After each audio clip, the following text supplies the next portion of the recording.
So to insert a new SIM card in your iPhone 15 Pro Max, just locate the SIM tray. You can see it's got this small hole there, and you can use your SIM opening tool to open it. Just put it inside the hole and push.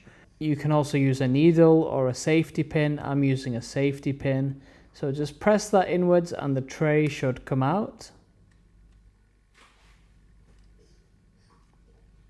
There we go. You can see here's the SIM tray. Now get your SIM card and put it into the SIM tray. There's only really one way your SIM card will fit. And if you look carefully, one of the corners is kind of flat instead of pointed. So that should align into the SIM tray.